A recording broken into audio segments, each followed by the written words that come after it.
O processo eleitoral no Brasil com as urnas eletrônicas é um atentado à nossa soberania e segurança nacional. Passou-se do voto em cédula para o voto eletrônico introduzido em 1996 por Fernando Henrique Cardoso.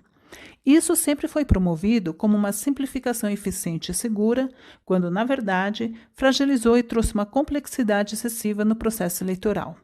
São 530 mil urnas dependentes do suporte técnico, eletricidade e tecnologia de transmissão de dados. A mudança do voto em papel para as urnas eletrônicas tornou o TSE incompetente para executar todo o processo necessário, que acabou por terceirizar 70% do processo das nossas eleições para empresas nacionais e estrangeiras. É a própria equipe do TSE ou alguma empresa terceirizada? Obrigado.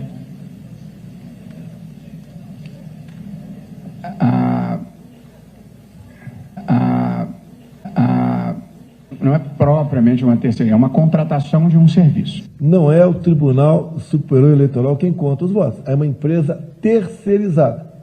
São processos para uma eleição: programação do software das urnas, fabricação das urnas eletrônicas, armazenamento e segurança das urnas eletrônicas, coleta de dados de eleitores, cadastramento dos candidatos, carregamento dos programas nas urnas eletrônicas, transporte das urnas, administrar o processo nos dias de eleição, transmissão dos votos para os cartórios eleitorais, transmissão dos votos para os TREs e TSE, processamento dos resultados, divulgação dos resultados, auditoria de campanhas, certificação das campanhas e diplomação dos eleitos. Isso mesmo, das 15 etapas do processo eleitoral, 10 são feitas parcial ou inteiramente por terceirizadas. Por anos a fio, o TSE subestimou publicamente a ação das terceirizadas no nosso processo eleitoral. De transporte da urna, que no caso já estaria lacrada, pronta para ser utilizada na eleição. Veja o que realmente fazem cerca de 15 mil técnicos de urnas. Ajudam no carregamento dos programas das urnas nos pendrives oficiais diretamente dos computadores dos TREs e cartórios. Instalam os programas nas urnas. Transportam e instalam as urnas eletrônicas nos locais de votação. Gerenciam os estoques de urnas reservas. Coordenam e gerenciam chamados nas sessões eleitorais em caso de falhas nas urnas. Prestam suporte à geração de boletins de urnas. Operam sistemas de transmissão de arquivos de urnas eletrônicas, incluindo conexão a sistemas de VPN, conexão a sistemas de comunicação via satélite e configuração da DHCP. De transporte da urna, que no caso já estaria lacrada, pronta para ser utilizada na eleição. Terceirizar as eleições já é algo muito grave. O que você diria se soubesse que muitas dessas empresas são ligadas a políticos, a organizações com forte viés ideológico ou são até estatais estrangeiras? Conheça alguma dessas empresas. Smartmatic, técnicos de urnas, transmissão de dados, tecnologia de satélites. A Smartmatic é uma empresa venezuelana ligada às reeleições suspeitas de Chávez e à eleição de Maduro em 2013.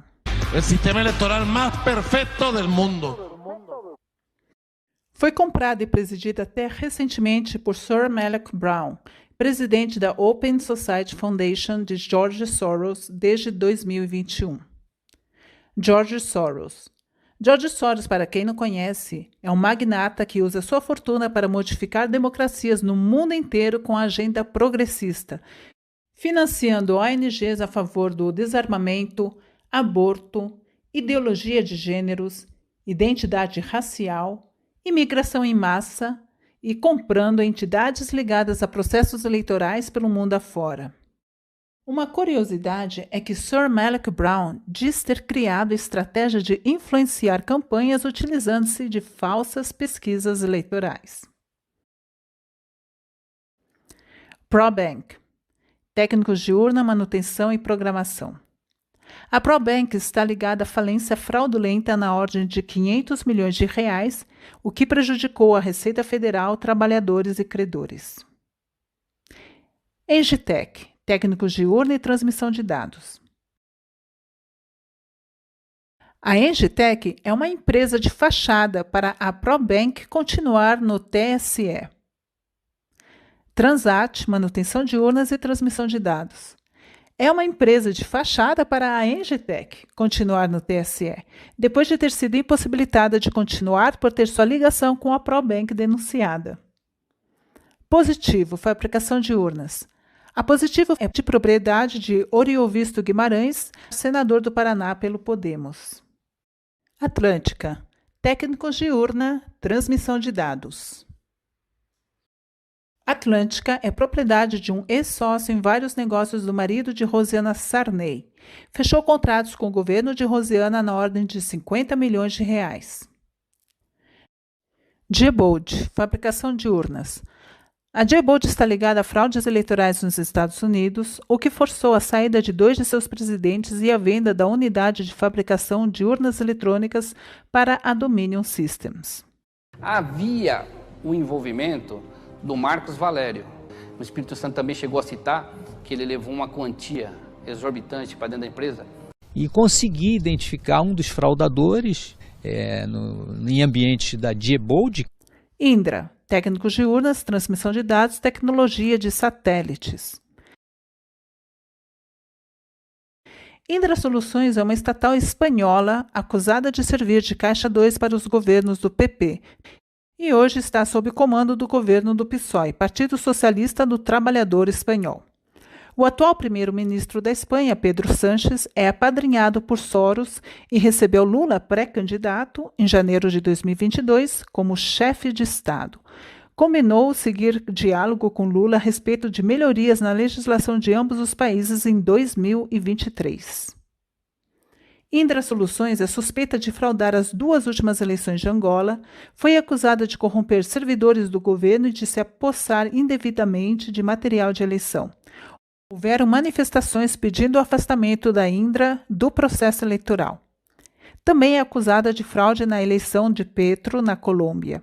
Ali, ela se ocupou da contagem de votos, onde milhões deles foram ignorados, e Petro foi visto encontrando-se com 2 funcionários da Indra na Espanha, além de suspeitas de corrupção de servidores do Conselho Nacional de Eleição.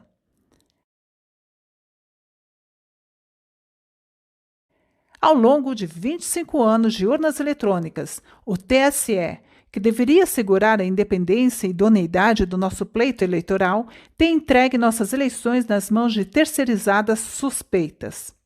O TSE sabe ser um crime dar o controle do processo eleitoral a terceiros, colocando em risco a segurança nacional. Por isso, todo o processo eleitoral terceirizado e o TSE devem ser colocados sob suspeição. Isso deve ser feito antes das eleições do dia 2 de outubro de 2022. Se não for assim, correremos sérios riscos de termos nossa democracia controlada e até mesmo suprimida. Qualquer contestação dos resultados é julgado pelo próprio executor das eleições, o TSE, ou, em última instância, o STF. Apoio popular não é prova jurídica. Comprovante físico de voto. Contagem pública no local de votação, já.